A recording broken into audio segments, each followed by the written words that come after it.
আল্লাহ পাক বলেছেন শোনেন, ইল্লা মান তাবা, যে অনেক গুনাহ করেছে, শিরক করেছে, জিনা করেছে, মদ খেয়েছে, বেদাত করেছে, হারাম খেয়েছে, আল্লাহ পাকের অবাধ্য হয়েছে, নামাজ পড়ে নাই, যাকাত দেয় না, ইত্যাদি ইত্যাদি অনেক অন্যায় করেছে।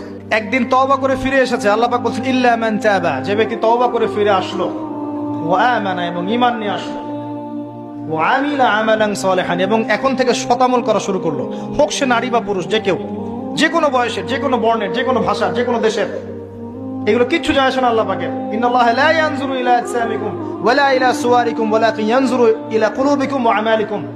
আল্লাহ পাক শুধু কলব দেখেন, আমল দেখেন, রক্ত মাংস বর্ণ এগুলো দেখেন না। আল্লাহ পাক ফিরে এসেছে, ঈমান এনেছে, আমল সালেহ করেছে। আল্লাহ পাক বলছে উলাইকা, এরাই তারা, ইউবাদদিলুল্লাহু সাইয়্যাতিহিম হাসানাত, এরাই সেই ব্যক্তি যাদের সমস্ত গুনাহকে আমি আল্লাহ নেকি দিয়ে পরিবর্তন করে দেব। অনেক সময় পড়ে আছে, পরে শিখে নিব, এটা শয়তানের সবচেয়ে বড় ধোঁকা। এবং এই ধোঁকাটা শয়তান যুব সমাজকে বেশি দিয়ে থাকে। এত তাড়াহুড়ো কি আছে, কেবল এসএসসি পড়ছি, ইন্টারমিডিয়েট পড়বো, অনার্স মাস্টার্স পড়বো, বাচ্চা কাচ্চা হবে, পরে শেষ বয়সে একটা চিল্লা দিয়ে নিব, হজ করে আসবো, আল্লাহ টাইটেল লাগিয়ে দেবো, শেষটা আমার মাশাল। যুবক ভাই, এই ধোঁকায় পড়ে বহু যুবক কবরে চলে গেছে অলরেডি।